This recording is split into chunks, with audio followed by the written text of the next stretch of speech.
Shalom. Call halal Yahweh by Shem Shai by Shem Rakakwadash. Double honors unto the apostles, double honors unto the elder bishops. Salutations to all my fellow laborers that's doing this work in truth and sincerity, risking their lives and their freedom to do so, now more so than ever. To the scattered elect that are scattered around the four corners of the earth, that be like unto the speckled bird, the Israelite foreigners. And to the Akwaf that are listening and learning, to you I say Shalom. This is your brother Malcolm from the branch of the Great Millstone here in Chicago, coming at you with another lesson in truth. And this video is going to be about, a woman being a possession, which is the way the Lord set it up, and how this Western philosophy, we've been in the Western world for way too long, which is one of the reasons why the relationship between men and women will never be healed in this place. It's too far gone. And there's a big movement where you got a lot of Jakes, a lot of Southern Kingdom, so-called black men that are going to the Dominican Republic to get wives. Some of them are even staying there, living there with these women. And the same thing is happening in the Philippines. And of course, Dominican women, for the most part, outside of those that are tares, because there's tares among all the tribes. There's tares among Negroes, probably. That's one thing that these black-only Israelites can't seem to embrace or don't want to embrace. The fact that these Edomite men, when they had our women in slavery, both the Southern and Northern Kingdom, they had their way with our women. And they laid their seed quite often. And sometimes that seed came out looking just like us. Like you see the brother with the head on backwards. You got brown men like himself. If you look at the third video down. All right. But you got men that look just like him who got, Edomite or so-called white forefathers. So what does that make him? Knowing and understanding that it is the seed that determines your nationality. All right. Not your color. That's a new construct that was a construct created here in the Americas by so-called white people. All right. So there are many of so-called brown people who are really white in nature. All right. And vice versa. All right. You ever come across those Edomites who just got all kind of rhythm, can sing, can dance, just with it. Got a spirit and a vibration that you just vibe with. That's because they're not what they appear to be. The same thing goes for them. Lots of brown men, Israelite men, laid their seed in these heathen women, and it doesn't matter how you feel about that. The children still are Israelites. All right, your think and feel doctrine. You can take it somewhere, because you can't do. Because people will go bring up the laws. We're not supposed to sleep with them, and they bring up Nehemiah. Yeah, that's true. But the sin is that's why we're in the position that we're in on the bottom, because we sinned and broke the laws. All right. But that still does not take away from the fact that any seed that was laid by Israelite into a heathen woman, that child is an Israelite. So now that we got that out the way, let me go to Sirach real quick, because that was for all Israel. Now this is for you women. All right. You rebellious women, not you women who've woken up to the truth and accept the truth and actually trying to live by it. The shoe fits, wears it. When we start calling people the B word and all that, that applies to who it applies to. That's not talking about all of our women. All right. Because you got some sisters that's down for our heritage and want to get out of here just as much as we do. And that are ready to submit and be wives. Unfortunately, I don't have that going on in my personal life, but I know that it's coming. That's why I can wait. All right. This is what else is that? I don't know. This is Sirach 36:24, and it reads, "He that getteth a wife beginneth a possession, a help like unto himself, and a pillar of rest." And it's important that I read that, because I'm going to play this video that this sister put up, and a little pretty brown thing, and no, this sister's taken. All right, so let's find this video. Where you at, sis? All right, let me turn the sound up. And I just want you to hear what she has to say. All right, and which is one of the reasons why these men are going to the Philippines, going to Thailand, going to the Dominican Republic. All right, and as I said earlier, amongst the Dominicans for the most part are our people. That's the tribe of Simeon for the most part. All right.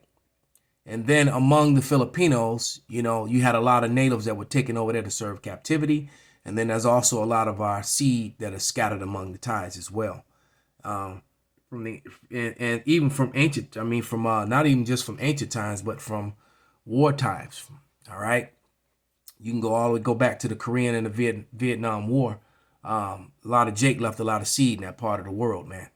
All right, and if you ever watch them Thais fight and watch some of the things they do, But here we go.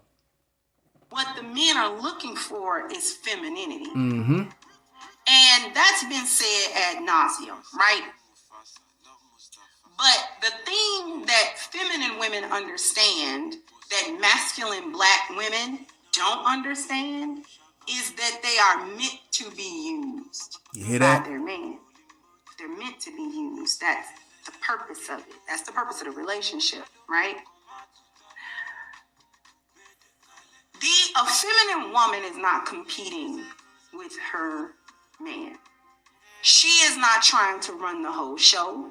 She is not trying to control the relationship. She doesn't think that he needs to bow down to her every whim and her everything and do what she says and kowtow to her. That's not what she thinks that it's about. The thing that a feminine woman understands, and unfortunately black women have completely 100% lost sight of this fact. This is what your grandmothers and your great-grandmothers understood. I say great-grandmothers, not grandmothers. Some of the boomers and the silent and the greatest generation of women understood is that she wants her husband to use her. She wants him to use her. Yes. She's there to make his life easier, just as he's there to make her life easier. Right, because we live, matter of fact, before I even speak, let me go back to that scripture. All right, and read it again. After hearing what she said, is Ecclesiastes, or Book of Sirach 36 and 24, and it reads, "He that getteth a wife beginneth a possession, a help like unto himself, a pillar of rest." So that's what he's looking for. All right. He's looking for you to cook, clean, take care of the house. All right. Have food ready. He wants to come in and use your body to his enjoyment, to be his pillar of rest, which you get enjoyment out of as well. All right. And that's and then he provides you with the things that you need. That was the life of a woman. And the way this whole feminism thing speaks about it, they make it sound like that was slavery for a woman. All right. And that's what femininity is. That's the way that the Most High God, Yahweh, set it up to be. So when you buck up against that, you're not bucking up against the man. You're actually bucking up against the Lord. And Western concepts has women all, Western concepts are anti-biblical. They're anti the Lord. All right. And this whole monogamy thing, that was something that Esau Edom pushed because he couldn't produce children the same way that the Israelites did. All right, I'll give you an example. This is Exodus 1, and I'm going to start at verse 16. And it reads, it says, and he said, when you do the office of a midwife to the Hebrew women and see them upon the stools, if there be a son, then ye shall kill him. But if it be a daughter, then she shall live. Because why the son?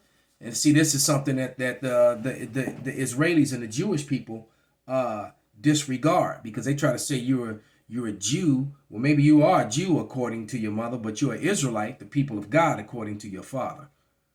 All right. It says, right, because it's the sperm that determines race and nationality, not the womb. All right. Whatever sperm, the sperm is life itself. That's a mini person. The brother was pointing out the other day how the sperm looks just like the brain and the spinal column attached to it, and it makes so much sense. That's exactly what it is. All right, and everything grows around it, but it has to enter into a womb to do that. But the sperm already has its own identity before it goes into that womb. You understand? As simple as that. Now, what a woman can contribute to a child is basically sometimes eye color, hair texture and that sort of thing. but it's already a life in itself. Hence the whole abortion thing. You see, a life entered into you. You didn't create it. All right, it's your body, and then that thing, that I won't say that thing, but that small developing human has its own body within your womb. All right, simple as that. But it says, let me go back to it. It says, but the midwives feared God because they were Israelites, they were Hebrew women, and did not as the king of Egypt commanded them, but saved the children alive. And the king of Egypt called for the midwife, so it wasn't according to melanin, because the Egyptians were so-called black and the Hebrews were so-called black. Everybody black is not for you. All right, for those of you black only, you Egyptologists, the Egyptians were the enemies of the Israelites, and this is clear and apparent evidence of it.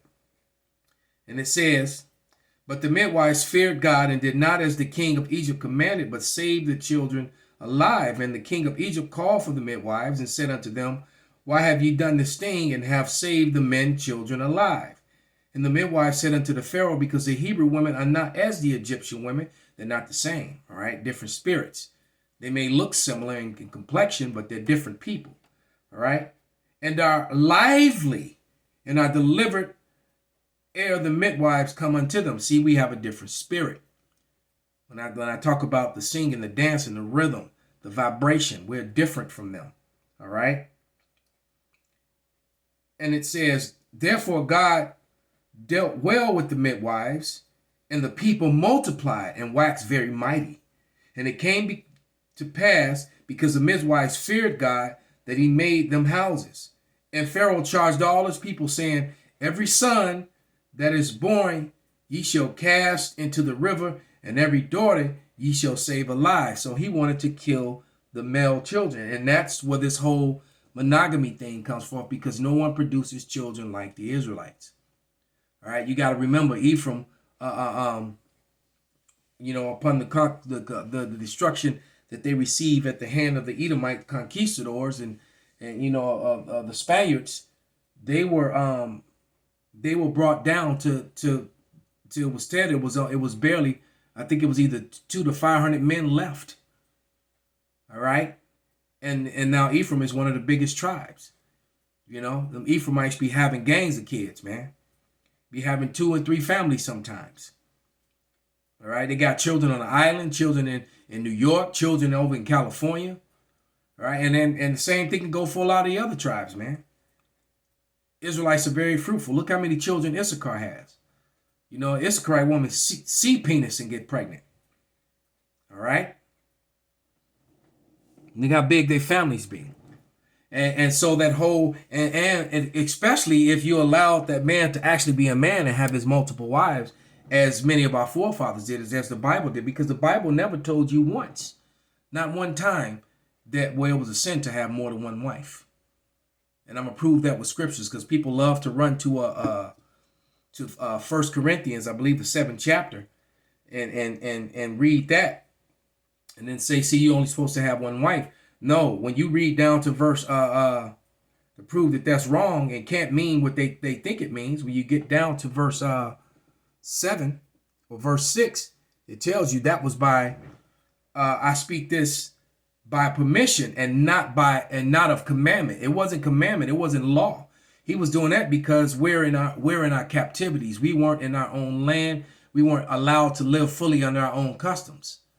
All right, so we weren't in a position to really live life in that way. You understand? Matter of fact, this is 1 Corinthians. I'm gonna start at verse 1. It says, and now concerning the things whereof ye wrote unto me, it is good for a man not to touch a woman. Because Paul is saying, look, it's best not to even marry, just do the work of the Lord. All right.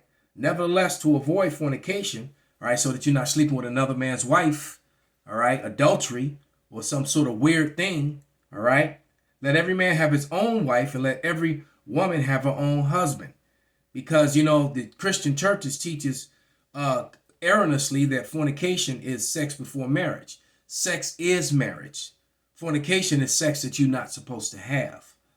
Like anal sex and sex with animals and, adultery, sleeping with another man's wife or concubine. because a concubine is also a wife, is a lesser wife. All right.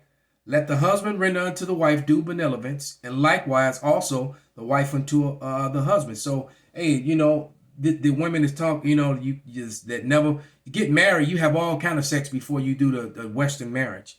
And once you get the Western marriage, you when you got married, you before you did the paperwork marriage, you had a porn star. All right. Your wife was your personal porn star. After you actually do the paperwork marriage, man, you start getting the sloppy guap, all that just goes away once you make the commitment. But before you made the commitment, man, you understand what I'm saying? All right, and that's not how it's supposed to be. That due benevolence means she's supposed to give her body unto you at your desire, and you unto her. You're not supposed to deny your wife physical affection when she wants it. All right. You're supposed to be ready to give it to her. All right. But it says, the wife have not power over her own body. Wait, let me go back to 3. Let the husband render unto the wife due benevolence, and likewise also the wife unto the husband. The wife have not power over her own body, but the husband. And likewise also the husband have not power over his own body, but the wife. So, your wife, you come in, and, you haven't seen your wife in a couple of days, and oh, baby, I'm tired. I just want to go to sleep. Hey, you're supposed to take care of your wife and then go to sleep. Or when you wake up, you better put it on, because that's what you're supposed to do. All right, you're supposed to take care of your woman, all right? And it says, defraud ye not one another, except it be with consent for a time, meaning exactly what I just said. All right, he's like, baby, I just worked, I'm tired, I'm beat, I'm too tired right now.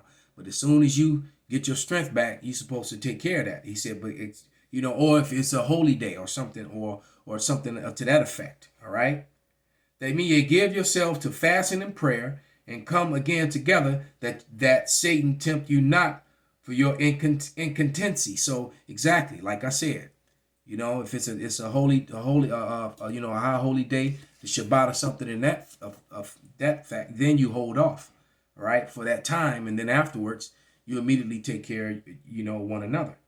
All right. But it says, but I speak this by permission and not of commandment. All right.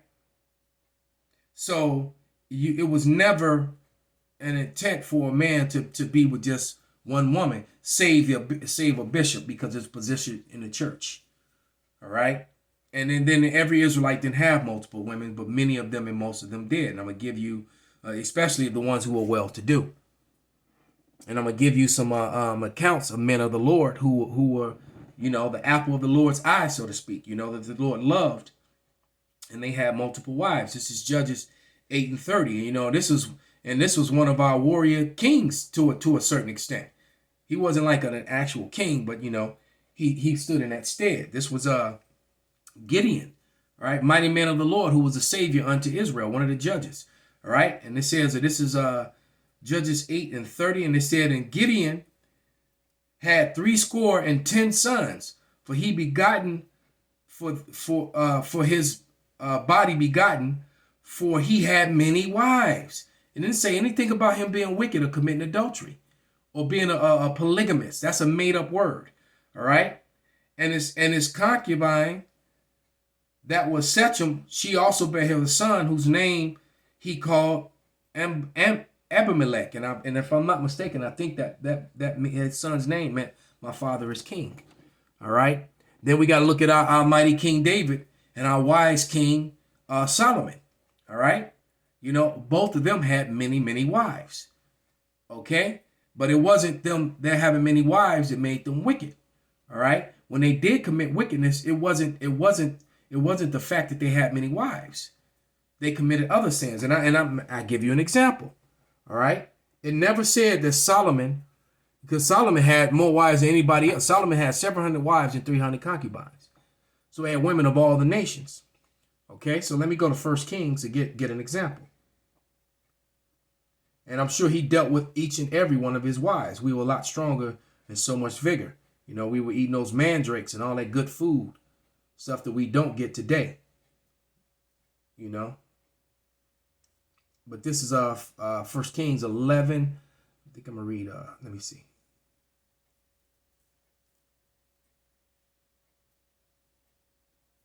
Yeah. This is 1 Kings 11, and I'm going to start at verse 2, and it says, And of the nations concerning which Yahweh said unto the children of Israel, Ye shall not go unto them, neither shall you come unto them, for surely they will turn away your heart after the gods.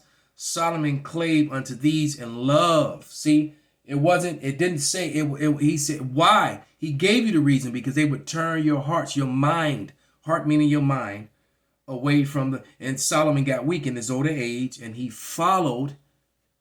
let these women, bring their gods and their ideals into into the congregation, and built, uh, uh, places for them to worship and things of that nature. That's where he went off. All right. And it says, and he had 700 wives, princesses, and 300 concubines, and his wives turned away his heart. You see? For it came to pass when Solomon was old that his wives turned away his heart after, so it said it 3 times, after other gods, and his heart was not perfect in Yahweh, his power. All right. So it's with his Lord, his God, as was the heart of his father David. See, because David had many wives too. All right. But David's wives didn't turn his heart away. David committed other sins, but he was forgiven of those sins. Solomon never did anything wrong until this time. It not once said anything about adultery. They turned his heart away from the Lord. These heathen women did. All right. His possessions. All right. Which he was allowed to have. But let's go to, matter of fact, let's back that up with scripture. This is Isaiah 4:1. All right. Because the Lord meant for it to be that way. And that's how, and so many of our people are going to die, the 2/3 being such a great number. Where's the sand of the sea? But only 1/3 of us is going to make it through. So that's a lot of, imagine, every beach you've ever been on just disappearing. Exactly. That's also how you know that the Israelis are not the people of the Lord, because they always cry about how small they are.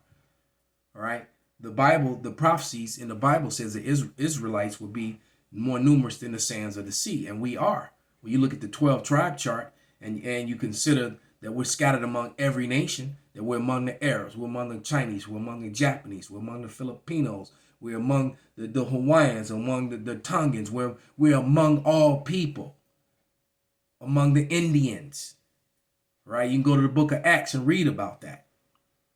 Okay? And the Lord's going to draw all our people back out of those nations. That's why in the Revelation, in the book of John, he couldn't recognize them. And I think that's, Revelation, that John the Revelator couldn't recognize. I think that's 7 and 9, if I'm not mistaken, that great multitude. He looked at them, and the angel asked him, "Who are these?" And he was like, "Surely thou knowest, Lord, because I don't." After he named the 12,000 men out of each of the 12 tribes. Okay? When that great multitude, he was like, man, I don't know. Help me out here. Those are the scattered among the heathen that look like the heathen. All right? Isaiah 4:1. And in that day, 7 women shall take hold of one man, saying, we will eat our own bread and wear our own apparel. Only let us be called by thy name to take away our reproach. All right? So a man is going to have multiple wives again upon the establishment of the kingdom of heaven. Point blank, period. That's what it is, and that's what it's going to be. Let's play that short video again. When that woman says that what men want is femininity, and that's what they're going to get. Right? Now, I'm sure, I can only imagine this sister's getting, well, looking at it, it's at 7,000 right now. I haven't even looked at the comments, but I imagine, the feminazis are all over her comment board, screaming out, because in a woman's mind, they can hop the carousel and just jump from penis to penis, and that's cool, and think somebody wants you. All right. I mean, once you've been with another man, you got a whole nother vibration on you. That's often why once a woman steps out on a man, it never works again, because she's not the same anymore. She don't even kiss him the same. She's got that other vibration on her when she receives seed from somebody else. But here you go. What the men are looking for is femininity. And that's been said ad nauseum, right? But the thing that feminine women understand that masculine black women don't understand is that they are meant to be used by their man.